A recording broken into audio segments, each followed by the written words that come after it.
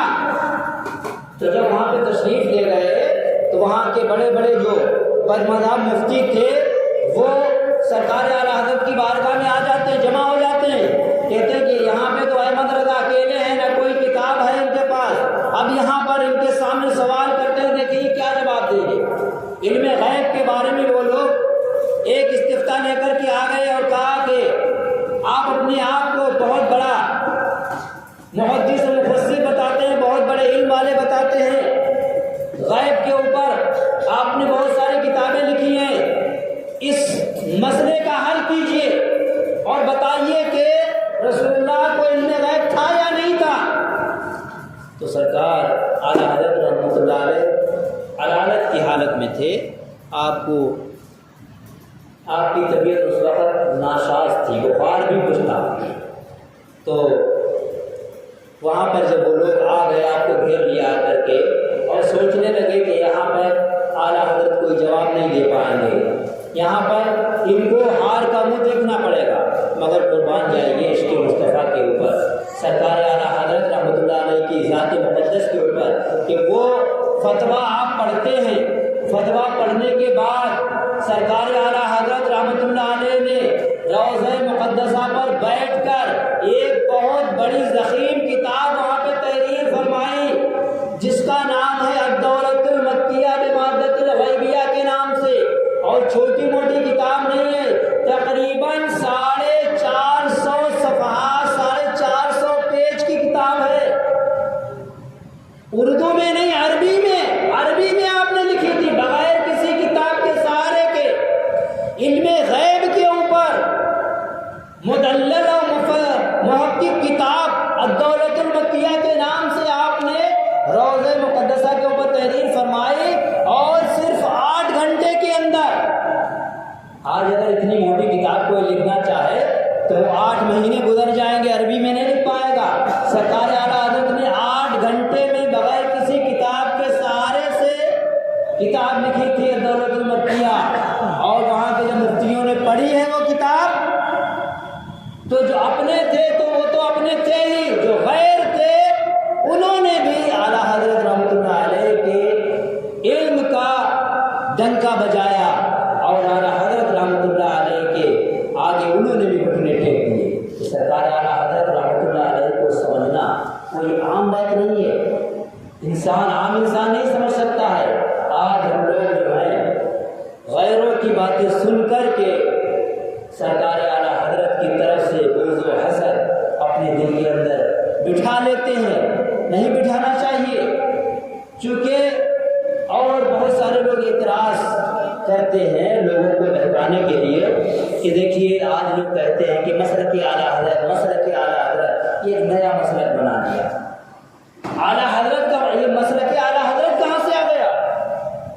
تو میں کہتا ہوں یہ مسلک اعلیٰ حضرت تو نیا مسلک نہیں ہے، یہ مسلک اعلیٰ حضرت وہی مسلک ہے جس میں صحابہ کرام چلے تھے۔